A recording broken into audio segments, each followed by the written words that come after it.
அனைவருக்கும் வணக்கம். Astro mind therapy அன்புள்ளங்கள் அனைவரையும் இந்த புதிய வீடியோவில் சந்திப்பதில் பெருமகிழ்ச்சி அடைகிறேன். ஆஸ்ட்ரோ மைண்ட் தெரபி சார்பாக மாத அறிவுறுத்தல்கள்ங்கிற வீடியோ ஒவ்வொரு மாதமும் 12 ராசிகளுக்கும் போட்டு வரேன்.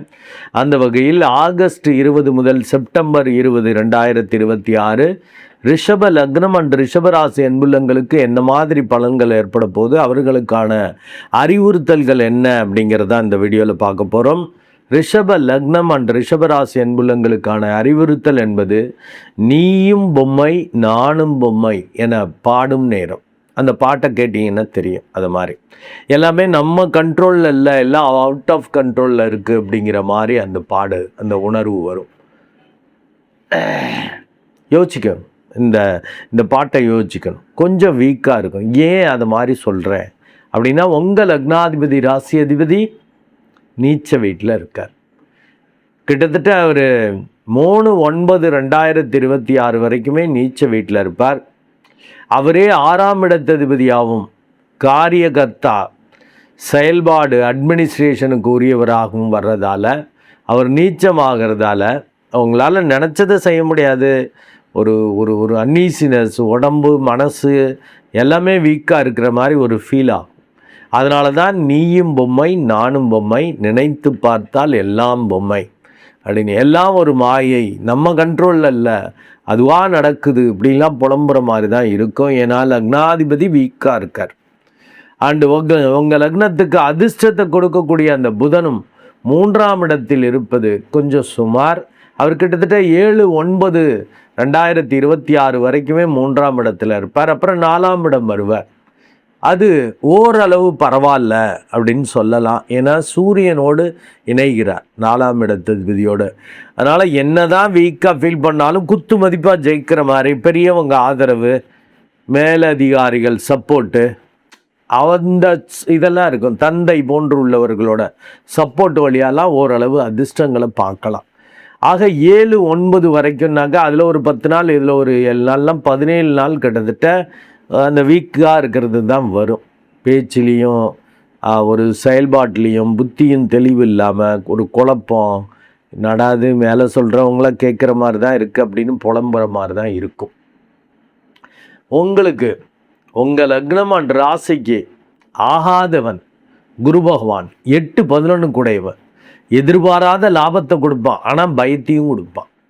நல்ல பார்ட்னர் வழியாக, நல்ல பங்குதாரர்கள், நேர்மையானவர்கள் வழியாலாம் பெரிய அளவுக்கு நன்மைகள் நடக்கிறதுக்கான வாய்ப்புகள் இருக்குது. ஏன்னா குரு உச்ச வீட்டில் இருக்கார். ஆனால் 3ஆம் இடத்தில் இருப்பது அவ்வளவு நல்லதல்ல. ஸோ கான்ட்ராக்ட் அக்ரிமெண்ட் இதெல்லாம் போடுறப்ப உணர்ச்சி வசப்பட்டு கையெழுத்து போடுறது, உணர்ச்சி வசப்பட்டு ஏதாவது செஞ்சுக்கிறது, செஞ்சுட்டு அப்புறம் ஃபீல் பண்ணுறது, இந்த வேலை வேண்டாம். கெட்ட திசாபுத்தியாக இருந்தால் அப்படி தான் பண்ணுவீங்க. நல்ல தசாபுத்தியாக இருந்தால் ஒழுங்காக பேசுவீங்க, ஒழுங்காக படித்து பார்த்து கையெழுத்து போடுவீங்க.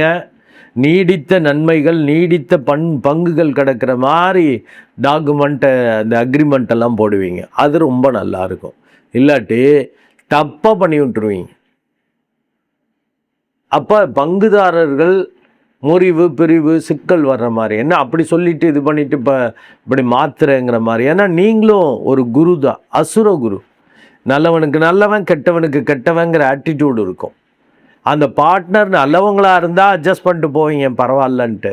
கெட்டவங்களாக இருந்தால் இந்த கான்ட்ராக்ட் முறிவு பிரிவுன்னு ஆகிடும், கெட்டுரும், அக்ரிமெண்ட் கேன்சல் ஆகிடும். அதனால் கொஞ்சம் மெடிடேட் பண்ணிக்கங்க. ஏன்னா உங்களுக்கு 4ஆம் இடத்தில் கேதுவும் இருக்கிறார். இப்போ தியானம் பண்ணிங்கன்னாக்கா அப்படியே நல்ல அந்த அனுபூதம், அந்த அனுபவங்கிறது கிடைக்கும், அந்த ஒரு உணர்வு நிலை கிடைக்கும். நம்மளை மீறி தான்ப்பா எல்லாம் நடக்குது, எல்லாம் அவன் அருள்னு சரணாகதி தத்துவத்துக்கு போயிடுவீங்க மெடிடேட் பண்ணால். இல்லாட்டி புலம்புவீங்க, என்ன நம்ம ஒன்று நினைக்கிறோம், தெய்வம் ஒன்று நினைக்குது. அதனால தான் இந்த பாட்டை சொல்ல, நீயும் பொம்மை நானும் பொம்மைன்னு புலம்புற மாதிரி பாடலை கொடுத்துருக்கேன். ஏன்னா லக்னாதிபதி சரியில்லை. யோகத்தை கொடுக்குறவனும் கிட்டத்தட்ட 14/9/2026 வரைக்கும், லாஸ்ட்டு ஒரு 6 நாள் தான் ரிலீஸ் ஆகிறார், அதிர்ஷ்டம் வரும். அது வரைக்கும் அஸ்தங்கத்திலேயே இருப்பார். அப்போ பெரியவங்க மூத்தவங்க சொல்கிறத அப்படியே கேட்டு செஞ்சுட்டு போயிட்டுருக்கணும். நீங்கள் என்ன தான் அறிவார்த்தமாக, சுகமாக, நன்மை வர்ற மாதிரி, நல்ல வெற்றி வர்ற மாதிரி, வருமானம் வர்ற மாதிரி சொன்னாலும் பெரியவங்க மாற்றி சொன்னால் அதை அக்செப்ட் பண்ணி தான் ஆகணும், புலம்பிக்கிட்டே தான் செய்வீங்க. அது கொஞ்சம் 14/9 வரைக்கும் அப்படி தான். அவங்க சொல்கிறத கேட்டால் தான் நல்லது, இல்லாட்டி டோட்டலாக காரியம் கெட்டுரும். இந்த புதன் பார்த்தீங்கன்னா யோகத்தை கொடுக்கக்கூடிய, அதிர்ஷ்டத்தை கொடுக்கக்கூடிய அந்த புதன் 23/8 ஒரு மேட்டர் ஆஃப் 3 டேஸ்லேயே சூரியனோடு இணைவது ஓரளவு நல்லது. உங்கள் வித்தை திறமை பளிச்சிடும், நிபுணத்துவ யோகம் வெளிப்படும். அதுக்கு நீங்கள் தியானம் பண்ணாதான், இல்லாட்டி ஓவராக ஆராய்ச்சி பண்ணி நல்ல வாய்ப்புகளை கெடுத்து விட்டுருவீங்க.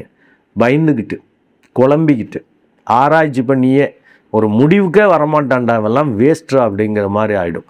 பார்ட்னர் நொந்துருவாங்க. ஏன்னா கேது அப்படி பண்ணும். மெடிடேட் பண்ணிட்டீங்க, கடவுள் மேலே பாரத்தை போட்டு செய்வீங்க. இப்படி நீங்கள் கேட்பீங்க, இந்த மாதிரி அவங்கள்ட்டையும் பேசுகிறது ஒரு ஒரு ஒரு ஐடியா வந்துடும். ஓ இப்படி நீங்கள் நினச்சதுக்கும் அவங்க பேசுகிறதுக்கும் ஒரு ஐடியா, சரி இப்படி இருந்தால் அப்படி பண்ணிக்கலாம், அப்படி இருந்தால் அப்படி மாற்றிக்கலாம், அப்படி இப்படின்னு ஒரு ஐடியா வந்துட்டு களத்தில் இறங்கிடுவீங்க. மனசு சமநிலையில் இருக்கும். வர்றது வரட்டும் பார்த்துக்குவோம், நல்லபடியாக இருந்தால் செய்வோம், இல்லாட்டி விட்டுருவோம், அதை பற்றி வருத்தப்பட வேண்டாம் அப்படிங்கிற ஒரு சமநிலை உங்களுக்கு கிடைக்கும். இந்த புதன் 7/9/2026 அப்புறம் உச்சமாகிறார்.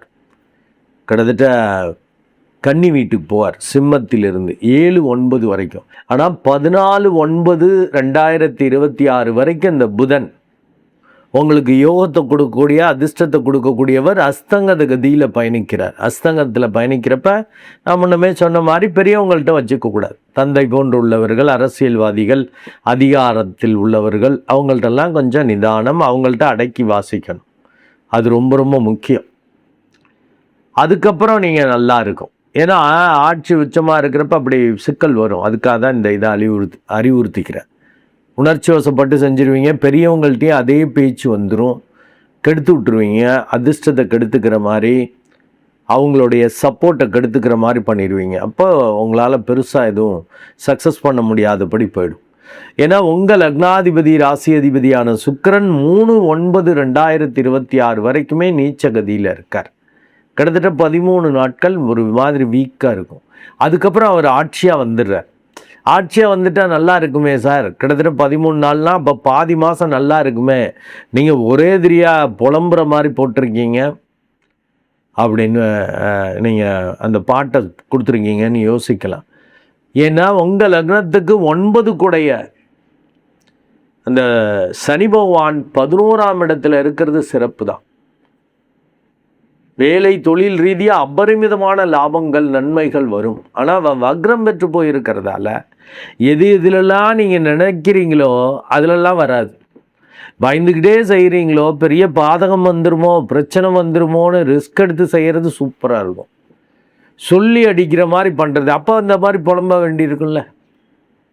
அதனால தான் அந்த வக்ரம் பெற்ற கோள் ஒரு குடிகாரரை போல் பிஹேவ் பண்ண வைக்கணும்னு நான் பல வீடியோஸில் சொல்லியிருக்கேன். உங்களுக்கு தர்ம கர்மாதிபதியாக வரக்கூடியவன் 11ஆம் இடத்துல இருக்கிறது சிறப்பு. அவன் வக்ரம் பெறுறது தான் நினச்ச விஷயங்கள் நடக்காது. அதனால் டோட்டலாக கெடுதல்னு சொல்ல வரல. ரொம்ப திட்டமிட்டு அடித்து தூக்கணும், பெரட்டணும், உருட்டணும்னு செய்கிறதெல்லாம் சொதப்போம். அதனால தான் புலம்புற மாதிரி பாட்டை கொடுத்துருக்கேன். இதே புலம்பிக்கிட்டே செய்கிறது என்ன நடக்கும்னு தெரியலையே, ஒருவேளை இப்படி பாதகமாகிட்டா என்ன பண்ணுறது, வேறு வழியிலேயே செய்ய வேண்டியிருக்கே, அப்படி இப்படின்னு குழம்பிக்கிட்டு செய்யக்கூடியது அபரிமிதமான லாபத்தை கொடுக்கும். நீங்கள் காரியம் மாற்றுறதும் வித்தியாசமான புதிய முயற்சிகள், நூதன விஷயங்களில் செஞ்சு பெரிய அளவுக்கு பாப்புலர் ஆகிறதுக்கான வாய்ப்புகள் அதிகம். ஏன்னா ராகு 10ஆம் இடத்துல இருக்கார். மெடிடேட் பண்ணிட்டீங்கன்னாக்க உள்ளுணர்வு சரியாக சொல்லும், இந்த அனுபோதம் கிடைக்கும்ன்றிருக்கேன் இல்லையா, அதை வச்சுட்டு அப்படியே அட்டகாசமாக வேலை பார்ப்பீங்க. சம்திங் டிஃப்ரெண்ட்டாக ரிஸ்க்காக மற்றவங்க பார்த்து எப்படிப்பா யோசிச்ச, நீ எப்படி இந்த மாதிரி யோசிச்ச, இப்படி செஞ்சால் நல்லா வரும், இப்படி செஞ்சால் டெவலப் ஆகணும், எப்படி உனக்கு தெரிஞ்சிச்சு அப்படின்னு மற்றவங்க பார்த்து ஆச்சரியப்படும்படி இருக்கும். இந்த செவ்வாயும் 18/9/2026 வரைக்கும் 2ஆம் இடத்துல இருக்கிறது. குடும்பத்தில் அது செவ்வாய் தோஷம் போல், குடும்பத்தில் பார்ட்னர்கிட்ட முறிவு பிரிவு. ஏன்னா உங்களுக்கு சுக்கிரன் வீக்காக இருக்கார் உங்கள் லக்னாதிபதி. நீங்கள் வீக்காக இருக்கிறதால பார்ட்னர் கொஞ்சம் பார்ட்னர் ஸ்ட்ராங்காக இருப்பாங்க. அவங்கள்ட்ட கொஞ்சம் வித்தியாசமாக பேசுனீங்கன்னா தேவையற்ற பகை விரோதம் வரும். 2ல் செவ்வாய் இருக்கிறது குடும்ப முறிவு பிரிவு, பார்ட்னர் வழியாக பிரச்சனைகள், அது லைஃப் பார்ட்னராக இருக்கட்டும் பிஸ்னஸ் பார்ட்னராக இருக்கட்டும், முறிவு பெரிவு ஏற்பட்டு விரயங்களை நிம்மதி சந்தோஷத்தை கெடுத்துக்கிறது. இப்போ குடும்ப உறுப்பினர்கிட்ட சண்டை பிரச்சனை எதிர்பாராமல் மாரகத்திற்கு ஒப்பான கண்டங்களை செஞ்சிருவீங்க. பட்டுன்னு சும்மா அடித்தங்க படாத இடத்துல பட்டுடுச்சுங்கிற மாதிரி, இல்லை அவங்க அதை மாதிரி அடித்து உங்களுக்கு படாத இடத்துல படும், இல்லை இந்த சின்ன இதுன்னு நினச்சேன் இது இவ்வளோ பெரிய விளைவுகளை கொடுத்துருச்சு அப்படின்னு பெரிய பின்னாடி ஃபீல் பண்ணுற மாதிரி நிம்மதி சந்தோஷத்தை இழந்துக்கிற மாதிரி வரும். இதே பிஸ்னஸ் பார்ட்னர் அப்படின்னாக்கா அவர் விலகி போயிடுவார், விரயமாயிடும். என்ன செய்யறதுன்னு தெரியாமல் ஹெவியாக விரயத்தை சந்திக்கிற மாதிரி இருக்கும். இந்த சுக்கிரன் கிட்டத்தட்ட 3-9 வரைக்கும் வீக்காக தான் இருப்பார். அப்புறம் ஆட்சி வீட்டுக்கு வந்துடுறார். இருந்தாலும் உங்கள் லக்னத்துக்கு மறைவு ஸ்தானமான 6ஆம் இடத்தில் ஆட்சி ஆகிறதால உடம்புல கொஞ்சம் கவனம் வச்சுக்கணும். அண்டு ஓவர் கான்ஃபிடென்ட்டில் ஓவர் திமிரில் எதுவும் எனக்கு சரிக்கும் ஒன்றும் பண்ணாது அப்படின்னு சுகம் கருதி டேஸ்ட்டு கருதி எதையாவதெல்லாம் சாப்பிட்டு அனுபவிச்சு விட்டு கடைசியில் கஷ்டத்தில் வியாதியில் இருக்கிற மாதிரி வந்துடும். வீக்காக இருப்பீங்க. 6ல் இருக்கிறப்ப உங்கள் செயல்பாடால் விரயங்கள் தட் இஸ் ஆஸ்பத்திரி செலவுகளை வந்துடும். ஏன்னா 6ஆம் இடத்ததிபதியாக வர்றாரு உங்கள் லக்னாதிபதியே. அந்த விரயம் இல்லை ஆஸ்பத்திரி செலவு இல்லை உடம்பு படுத்துறது அது நீங்கள் செய்கிற செயலால் தான் நடக்கும்.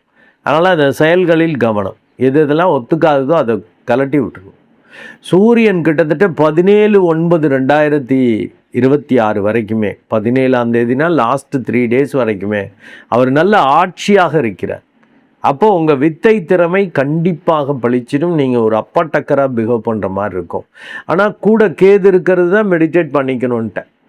இல்லாட்டி ஓவராக பண்ணி உங்கள் புத்தி தடுமாறி பெரியவங்கள்ட்டெல்லாம் முறைச்சிக்கிற மாதிரி ஆகி, என்னதான் நீ வித்தக்காரன் திறமைக்காரனாக இருந்தாலும் திமிரு பிடிச்சவன்ப்பா, பெரியவங்களுக்கு மரியாதை கொடுக்கலப்பா, மேலே உள்ளவங்க என்னதான் இருந்தாலும் இவன் திறமைசாலி தான் ரைட்டு, மேலே நான் அதிகாரத்தில் இருக்கிறப்ப நம்ம சொல்கிறத கலந்துக்கிறதுட்டு செய்ய மாட்டேங்கிறான், நம்ம சொல்கிறத செய்ய மாட்டேங்கிறான்னு சொல்லி சிக்கல் வர்றதுக்கான வாய்ப்புகள் உண்டு. இந்த மாதம் கொஞ்சம் அதனால தான் புலம்புற மாதிரி போட்டிருக்கேன். நல்ல விஷயங்கள் நடக்க தான் செய்யும். இந்த மாதிரி நான் சொன்ன அறிவுறுத்தல்களை ஞாபகம் வச்சுட்டிங்கன்னா தப்பிச்சுக்குவீங்க. ஏன்னா செவ்வாய் 18/9 வரைக்குமே 2018/9/2026 வரைக்குமே 2ஆம் இடத்துல இருக்கிறது சுமாரான அமைப்பு தான். மாரகத்திற்கு ஒப்பான கண்டங்களை கொடுத்துருவார். அதன் மூலம் ரொம்ப க்ளோஸாக உள்ளவங்கன்னா நிம்மதி சந்தோஷம் போயிடும், விரக்தியாக இருக்கும், வெறுமையாக தனிமையாக ஃபீல் பண்ணுவீங்க. இதே பிஸ்னஸ் பார்ட்னராக இருந்தால் இழப்புக்கள் வந்துடும், விரயங்கள் வரும். ஜாக்கிரதை. தயவு செய்து மெடிடேட் பண்ணிக்கங்க. ஒரு விழிப்புணர்வு வந்துடும். பெரிய அளவுக்கு பேச்சில் ஒரு தடிமனா பிரச்சனை வர மாதிரி மாரகத்திற்கு ஒப்பான கண்டங்கள் வர மாதிரிலாம் நீங்கள் பேசிக்க மாட்டீங்க. ஒரு நிதானமாக அழகாக பிஹேவ் பண்ணிக்குவீங்க. ஏன்னா 8 குடைவனும் உச்சமாகிறப்ப உங்கள் முயற்சி உங்கள் பேச்சு வெளிப்பாடு வெடுக்குன்னு தான் வரும், உங்களை அறியாமல் வரும், அவுட் ஆஃப் கண்ட்ரோலில் இருக்கும். ஏன்னா அந்த குரு பகவான் உச்சமாக இருக்கிறார். அங்கே நிதானமாக இருந்துட்டீங்கன்னாக்கா உச்சமான லாபத்தை கொடுத்துருவார். ஒரு சமநிலையில் இருந்தால் நல்லா மெடிடேட் பண்ணிக்கங்க. புலம்புற மாதிரி தான் சூழல் இருந்தாலும் நல்லது நடக்கும். தியானம் பண்ணிட்டா நல்ல தசாபுத்தியாக இருந்துருச்சுன்னு வச்சுக்கோங்க, வெளியில் புலம்புற மாதிரி சூழல் இருக்கும், அது பாட்டுக்கு நல்லது நடந்துட்டுருக்கும் சூப்பராக. அதே கெட்ட தசாபுத்தியாகவும் இருந்துருச்சு அப்படின்னா நம்ம வெளியிலையும் புலம்பலாக இருக்கும், லாஸ்ட்டாகவும் ஒன்றும் நடக்கலை அப்படின்னு கஷ்டப்படுற மாதிரி ஆகிடும். அதனால் மேஜர் விஷயங்கள், ஒரு பெரிய பிஸ்னஸ் பண்ணுறது, ஒரு நல்ல காரியம், பெரிய ரிஸ்க் எடுத்து செய்யக்கூடிய விஷயங்கள்லாம் உங்கள் ஜாதக வெயிட்டை பார்த்துட்டு செஞ்சுக்கணும். நீங்கள் உங்கள் ஜாதகம் வெயிட்டாக இருக்கா அப்படிங்கிறது, பிலோவா ஆவரேஜாக எபோவ் ஆவரேஜாக இருக்கீங்களாங்கிறதெல்லாம் பார்த்துட்டு, நல்ல யோகாதிபதிகள் திசை நடக்குதெல்லாம் பார்த்துட்டு ரிஸ்க் எடுக்கலாம், இல்லாட்டி அடக்கி வாசிக்கணும். இது 25% பலன்களை. நன்றி அன்புலங்களே. மீண்டும் ஒரு நல்ல வீடியோவில் உங்களை சந்திக்கிறேன். அதுவரை உங்களிடமிருந்து வணக்கம் கூறி விடைபெறுவது உங்கள் அன்பு டாக்டர் குழந்தை ஆறு கணேசன். நன்றி, வணக்கம்.